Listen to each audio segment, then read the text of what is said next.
Welcome to this special episode on gold, rather gold smuggling. And before Shailendra starts the discussion with our experts, let's have a look at the numbers first. But before that, first a fiction. In India, gold is the purest form of offering that is often made by a large number of households to please our gods and goddesses. Now the fact, the government is not very keen to reduce the high import rate, and the gold smuggling has been on the rise. Here is an eye-opener on the numbers of gold seizures made by the customs. So in real life, probably the offering we make to please the gods and goddesses are not pure, at least in the way it is procured. What is worth noting here is that the high duty rate has worked well for the finance minister at least, in substantially reducing the legally imported gold quantity. Moving on to the other aspect of gold, gems and jewellery, where again lot of sentiments are attached in India, and experts believe that the yellow metal used in making of jewellery is generally not pure. In fact, the market is thriving only because of cultural and habitual sentiments attached to it.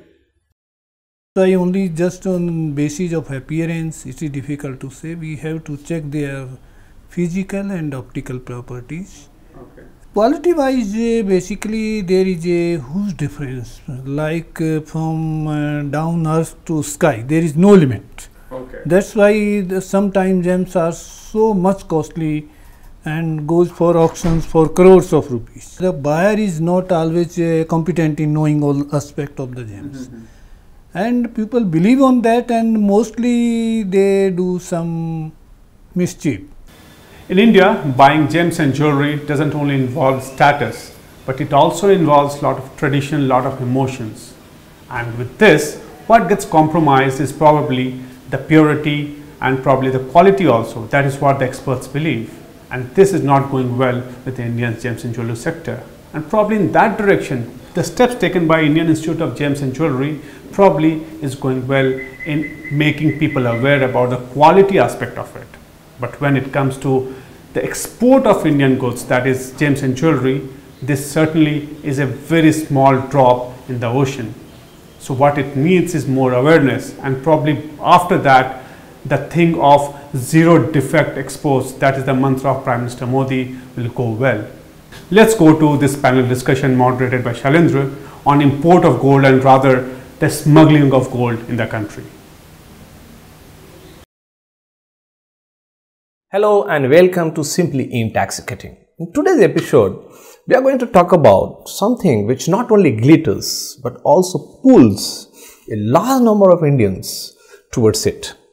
Something which carries a lot of value with it. Something which stores a lot of relief for a good number of Indian households whenever they come across bad times in life. Of course, we are talking about the yellow metal, the gold.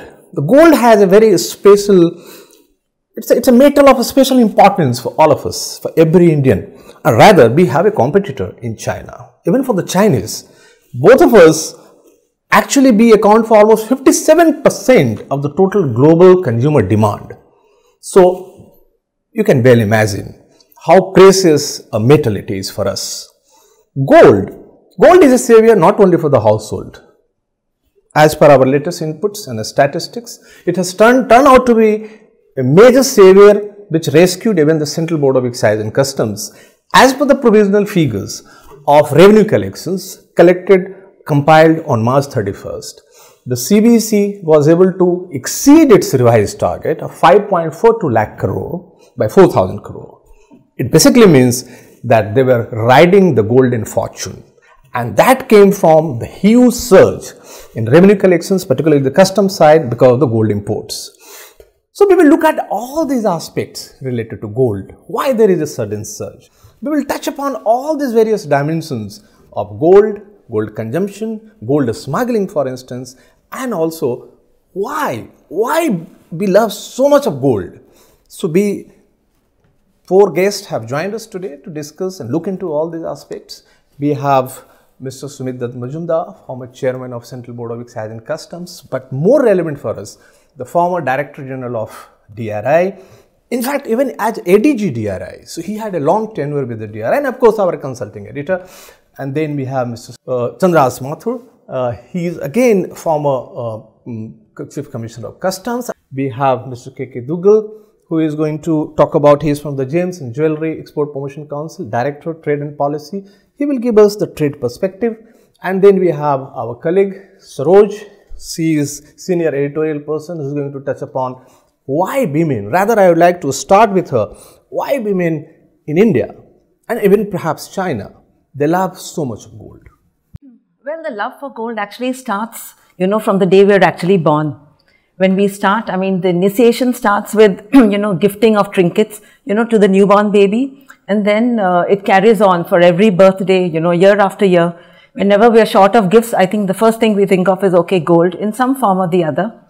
Then it carries on to, every festival, right from, Akshaya Triti, we just focus on gold. When it comes to even Dhanteras, there's a rush for gold, to buy gold. So gold is, it's part of our daily lives. A child may not know any other, metal, he would definitely know gold. So, gold is, it's so much a part of our culture. So it is so much a part of us that, to distinguish, Indians from gold is just not possible. Yeah. Okay. So you are talking about, a lot of history is there, which perpetuated this culture and tradition of gold guzzling, So that is the only reason, but why so much? Look at the consumption. The finance minister said that we have a gold reserve of about 22,000 tons, and which are purely unproductive metal. It is not coming to the mainstream of the economy, and it is not contributing to the overall buoyancy of growth in the economy. So, is it only the religious, this traditional, conventional, or there is some religious dimension, or there is some other socio-economic dimension to it? The first thing that, comes to a person's mind is, I think it's more psychological. Whatever is gifted, when it is in the form of a gift, you're loath to part with it. If I have received something from my parents, I would never think of giving it away. I would, if I have to gift it to my child, I have to pass it on. I would like that my child to also keep it. So there is a lot of psychology, there is a lot of emotion actually attached to gold, and that is perhaps the reason why, we tend to hoard it. So even if, whatever schemes that, the government may come up with, we all look at it very, very skeptically, because we feel, okay, I rather keep it with me. And especially, when there are occasions when you want to wear it for an occasion, I wouldn't be running to the bank or to the government, to give me back my gold so that I can wear it. So, when it comes does it amount, sir, a bad news for the finance minister? But, he has come out in the Union budget with a gold monetization scheme, and he's pinning a lot of hope on that if people of India, they come forward, particularly, of course, women, and they deposit it in their metal account, and even the jewellery sector, for instance, they can have a metal account, that will be actually coming back to the mainstream economy. And the banks will be perhaps, melting it and sharing it with the jewellery sector to make jewellery and export it, etc. And the women of India perhaps will get some interest rate on that. So, I'm going by her. Well, it's a very kind of logical, measure which has been taken. But like pointed to the, cultural and mindset issues, as long as, our sort of great obsession with getting and storing gold, unless, that is addressed through maybe awareness campaigns and through, and by explaining how it's not really that secure anymore, and how other things are more secure, and how it benefits you and the economy better if, you think of other things, then that will have to go along with it. Before I think the scheme maybe picks Mr. up. Duggal could perhaps throw some light on this, that, this monetization scheme, I'm sure the Ministry of Finance... It had been there, see, there was a gold deposit scheme earlier also, but it was non-functional, because nobody would bring, as she has said, nobody would bring gold. There were banks who were authorized to get gold, they were not equipped, they were not trained, they were not competent to accept gold, they would not know whether it is 24 carats or 18 carats. Okay. So for this scheme to succeed, more important is that how it will function. First is, of course, the testing of it, the knowing of the purity of it, so that the banks don't feel cheated, number one. Number two is the housewife or the owner of the jewellery. How will he get back? He has to get some interest on it, because whenever he keeps jewellery, a customer, he keeps in mind the future growth in the value of it. If by that deposit he is not getting good returns on it, he would not come forward and give the deposit. It is no doubt a very noble scheme. Instead of importing, we should utilize our own gold which is lying unproductive here and save our much needed foreign exchange. So, to that extent it is of course a very positive. But what rate of interest will perhaps attract a good number of households? Saroj, maybe you can throw some light. What interest rate will actually compel you, persuade you to come forward and deposit or give up your gold to the metal account in the banks? Do you think the urban women will perhaps do it, if not the rural? Perhaps they would.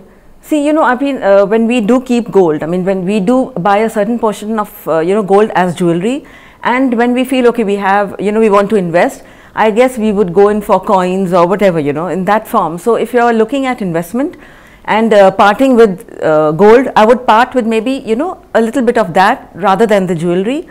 And even when I were to part with it, I would look forward to an interest of say about, so definitely around 15%, which is, yeah, that kind of interest rate is, sir, have you heard of? I don't think so. The government, yeah. When the finance minister will run into another kind of deficit. Return, of course, every customer would want. So, what would be the ideal return, interest rates? I think something like 3 to 4%. 4%? 3 or 4, not more than that, because otherwise it will become uneconomical. But may I refer to another measure which has been taken, which has been mentioned in the budget by the FM, that of producing coins here with that Ashok Chakra. Now, I've often wondered, why the technology which gives you 99.99% purity abroad. It was all right when we were in DR in the 90s, when there was no question of, a technology transfer, and so we just had to go for the gold in the 80s. But now, shouldn't it be possible for us to get the technology and maybe use recycled, gold to produce of that caliber, produce gold of that caliber, so that this, craze for getting it from abroad and its smuggling comes down? See, I think you have touched on a very important point. Customer confidence is very important. See, right now, when we buy jewelry in India, every customer has an element of doubt in his mind as to whether he is getting the real worth for what he is paying for or not. On the contrary, in Dubai, which has grown at the expense of India, you can buy any amount of jewelry blindfolded. You know you are getting what you are paying for. Why can't we have that kind of quality consciousness here? Why can't we have that kind of regulatory framework where the quality to a customer can be assured? Our Honorable Prime Minister has announced Make in India. And there the quality is the main concern. He says zero defect. So we have to have a framework where all the jewelers in the country are made to produce quality product, where a customer can go and be assured that he or she is paying and getting what they are paying for. Right. So we need to have, unfortunately, the BIS hallmarking standards are not enough. The hallmarking centers, they only have about 300 centers in a country like India. What number will be adequate for us? Much more. They have only 3,000 jewelers who are selling hallmarking jewelry, and there are 3 lakh jewelers. So it is not even 1%. It's terribly inadequate, the number. So what needs to be done, to I think you need to propagate more. You need to have a framework. You need to have more such centers where maybe with private partnership, so that you can have more and more testing of the jewelry and strictly regulate it. Okay. So that there is no cheating done. So apart from the center, don't you think that maybe the states should be on the board? It is because all the jewelers are in the states. The states, exactly. They are in the states. So they have to collaborate with the state. They have to encourage the states also to set up more jewelry hallmarking centers. So is it technically possible now in India to produce gold of that purity which is produced in? It is always. See, there is a refinery in the NCR region by the name of MMTC PAMP. It is LBMA certified gold and silver jewelry refinery. The only refinery in India which is certified by LBMA. Right. So we need to have more of such. See, why we still buy a lot of gold from Switzerland? Because the Swiss gold is supposed to be the purest form. Correct. This is what has gone into our mindset. Why can't we have a refinery in our own country? Absolutely. Like MMTC PAMP has done. So we need to encourage and have more such refineries which can produce world standard gold. So this is Make in India aspect of it, sir. Okay. But before we go deeper into Make in India aspect, maybe sir, I'd request Mr. Duggal to touch upon the global chains, the supply chain, right from the mining stage, production stage to the retail stage. How the global trade works in gold? See, India, as Saroj said earlier, had been known as Sone ki Chidiya. Right. We had huge gold reserves ourselves. Unfortunately, over a period of time, these reserves have been depleted and we have not spent on finding new resources. There are reports that India still has large reserves, but need to be tapped. Right now, these African countries, South Africa and Central Africa, they are the main mining centers of gold, along with Africa, US, then some Latin American countries like Peru, etc. India and China are the main buyers. India buys almost 800 to 1000 tons every year. Right.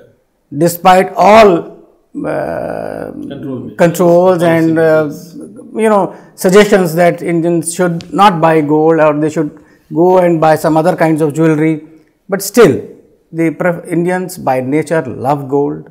They have been loving gold, they will continue to love gold, and I don't think there is anything wrong in that. Although it is said that it drains out foreign exchange, but foreign exchange goes even for white goods.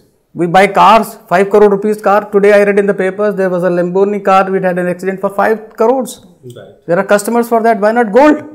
It gives employment to 3.5 million people, which is important. We are known in the world for jewelry. Why shouldn't we retain our number one position? So I don't think there is anything wrong. The gold import, of course, is regulated in India through these agencies which are banks, which come under the Reserve Bank of India, and then there are some public sector undertakings which come under the DGFT.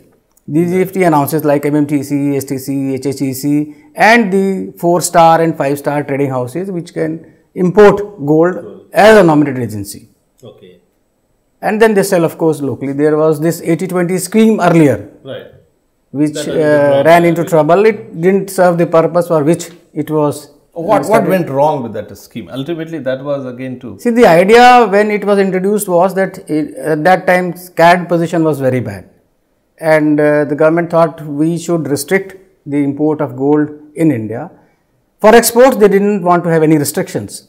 So they worked out that for export, the requirement is about 80 to 90 tons. Okay. So then they said at least 5 times of that can be imported into India. So they came out with a scheme of 20-80. Right. So that every 20% of gold which is exported, you could import 80% for domestic consumption. Okay. On paper, very good. But unfortunately, these agencies again, the demand, the love, the requirement for gold was there. So when you are restricting supplies, there will be unscrupulous persons who would make some kind of export which would look very legal, but would not be the real export to that extent. Okay. Okay. Suddenly, we saw Dubai emerging as the largest customer. There were buyers who from nowhere overnight were there who would buy 400 crores, 500 crores of jewelry in So that brings to the commercial fraud aspect of it, sir. You are familiar with some of those cases where... Not fraud, I will not call it fraud. But there are certain aspects, where in exports, lots of cases... Yes, I mean the issues of, as he's saying, being that of diversion. I mean, you don't have a regular the export of the finished item manufactured. All that export has stopped now. So it gets diverted to the local. But you are availing sir export benefits. And also this, I think that SEZ scheme also suddenly they from 21 banks and the agencies which were allowed to import. Right. Suddenly you allowed all SEZs to import. Provided they exported a manufactured item. Right. So that also put great pressure on the. On the legally imported gold, and that. And then there were agencies. They also had to import more of that 80% quota to give to the local suppliers. So they said, I will give 20% to those exporters who can have immediate turnover. Okay. See, in export it is not possible. You need time to manufacture jewelry. Right. You need customers who would pay back also. So, but the linkage was that you can only import 80%, you can only sell that 80% once you have exported 20% and realize the payment also for that. So then came these exporters, so called, who had, you know, their linkages in Dubai or elsewhere, where they would export, get the money realized in the next 24 hours or 48 hours. Okay. Strangely, and then get another quota of 80%. Because it took a long time to get your 20, Yes. 20% refurbished. You couldn't get it because, so you naturally looked at the people But that are that looking at also smuggled brings goods. us to this money laundering aspect in the gold. How realistic is this? I mean, you must be sort of, a lot of officials must be bringing. There is this PMLA and FATF, the acts which are coming, and gold, or for jewellery or diamond for that matter, has been susceptible to this as a conduit for being used. Although it is not the only, the software. There are lots of other, But gold internationally, because of its liquid nature and because of high value and low volume. See, one small biscuit, 1 kg is around 30 lakhs, 25 lakhs. So with that kind of course, there is. But in exports, I think that is not so much, because everything is regulated. Your price, your import, all are through the nominated agencies, and all are through banking channels. But I was wondering, how competitive is our exports? I mean, our jewellery exports in global market. Are we losing international market, or what is happening? Or we have too much of domestic demand, we don't really need to focus much on that? China, Turkey, they are fast coming up and giving us tough competition. Whatever we produce, they are also able to produce that. Singapore has again come up very fast in mechanized jewellery. There is a need and demand for low weight, low cost jewellery. India excels in handmade jewellery. Right. Handmade jewellery is always a little heavier and costs more money. Right, absolutely. So, but these countries are giving us tough competition. Still, the love for the Indian jewellery amongst the NRIs or the Indian subcontinent people from Pakistan, Bangladesh, Nepal, Sri Lanka, this Indian subcontinent people who are settled abroad, for them the love for this kind of jewellery is supreme. And they always love to buy this kind of jewelry, for which India is known. Right. So we are competitive. Well, we are not going to lose our international market. We should not worry about it. We should in fact rather promote it. Our government should, like the Incredible India they are promoting for tourism, they should say, come, see the Incredible India and also buy back a piece of incredible jewelry. And also make in India pure that will gold. help make in India also. Absolutely. So that you come to India, you see Taj Mahal, and when you go back, like you go to Switzerland, you come back with a box full of chocolates.